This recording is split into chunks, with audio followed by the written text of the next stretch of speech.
Hey, it's Jen from Not So Mystical Tarot. This is going to be your reading for Leo, Sun, Moon, or Rising for love, romance, relationships, July 2019. You can find me on Instagram at Not So Mystical Tarot or NotSoMysticalTarot.com if you'd like a personal or private reading.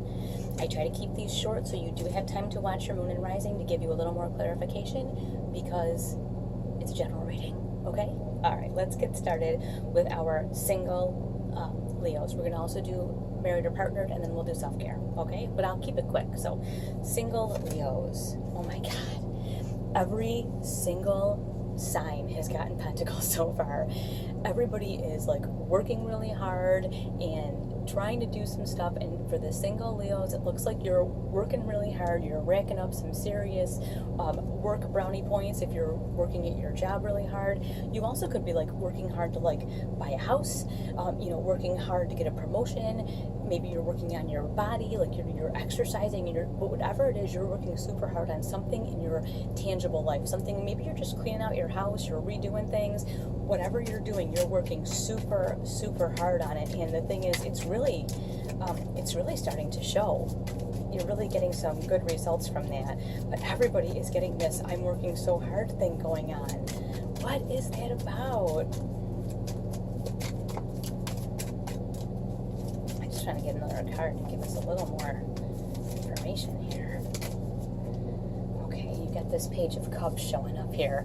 And the Page of Cups is saying like, hey, listen, this is pages bring messages, okay? And the message that she is bringing is, hello, you have to be open emotionally if you are looking for a relationship, if you're interested in having some kind of romantic relationship, love relationship, you do have to be open to that possibility. And I notice how she's got this fish in the cup, and she's kind of like she's holding it out here, and I get that. Like, it's okay to be a little standoffish. You don't have to go leaping into every relationship, but you do need to be open. And I think it's also saying if you're like working a lot of overtime, like you're working really hard, you need to make yourself available. And if you're at work all the time or always working on your house or whatever, you may not be available for other people to see you, spend time with you, that kind of thing. So it's just saying, hey, like, don't forget to be open.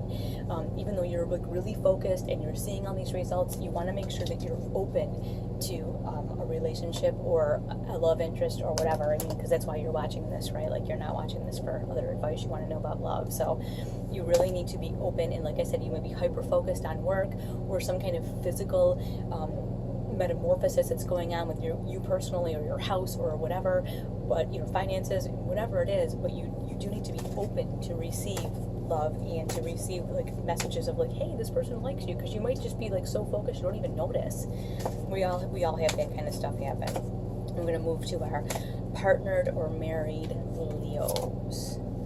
Yeah, you got the Seven of Cups, and this is just about emotional overload. You could have some emotional stuff going on in your relationship. Sometimes people have kids like going to college, getting married. Maybe you're thinking about having children. But whatever it is, there's some kind of emotional questions going on in your relationship right now, and that's okay, because at least when you get a card like this, it's time to kind of examine what's happening. The thing is, it can be a little bit overwhelming, and I get that, because Leo's, you're a fire sign. You're about action, doing stuff, making stuff happen. And when this is a lot of emotion, it's like a lot of overload. It's hard. It can be hard to process that. So we're gonna get a little bit of information on this emotional overload. I mean, every relationship goes through different phases, and it could just be, maybe you're somebody's healing from something, and you're just feeling some kind of way, or you're whatever, and you're just trying to process that. Yeah, you do have the Eight of Swords. So what I'm thinking is it's a lot of different things that have been kind of coming for a while, and you're just choosing not to really deal with them. The good thing is, though, that it's within your power to get out of this Eight of Swords, like prison of your own making thing. Like, this is a choice. You don't have to ignore everything, but it is, I do feel like it's time to process whatever this extra stuff is. You may just have too much going on, and you're just kind of keep piling stuff on your plate because you're like, well, I gotta do this, I gotta do that, I gotta do this, and you're not making, it could be that you're not making time for each other because you feel you have all these other commitments that you have to attend to, you have all this other emotional stuff you have to attend to. Your kids need you, your parents need you, your family needs you, your work needs you, everybody, I feel like everybody needs you for something right now, and you're like, yeah, I know my relationship's really important, but I gotta handle all this other stuff first. There comes that point where you have to go, no, you know what, I gotta handle my relationship stuff right now because that's really my number one priority, and all these other people with all their needs and concerns or whatever are gonna have to be put on the back burner. And I think it's at a point now where you can no longer ignore that you need to pay attention to your relationship and to your person and to yourself. Because you're not going to be happy, right? If you're not paying attention to the relationship that's the most important thing to you. So all these other people with all their other issues are going to have to take a step back because you're going to kind of take a step forward to take care of yourself and your relationship, what's really important to you, okay? I think that's a great thing for July. Everybody's been so busy getting ready for summer, it seems like, or getting through the school year or whatever it was, and it's just been crazy. So let's move on to our self-care for July. What do we have for self-care for July for the Leos? 3 of Pentacles. I love it. We're going to make some plans. Making plans, because you know what? When you make plans to take care of yourself, it's a lot easier to make that self-care happen. If you don't plan it, like if you want to, if your idea of self-care is getting a massage, you better call and make an appointment, because if you're like, well, I'll just try to get in on my day off, you're not going to get in. You're not going to go. If you need to get your hair done, or maybe you want to take a day off and go antiquing, whatever it is that you want to do for yourself, you're going to have to make a plan for this self-care, because it's not going to just happen on its own. Other things will fill that time space. You and I both know that. So it's really important that you make a plan to do whatever it is that gives you that self-care feeling, that feeling of nurturing yourself.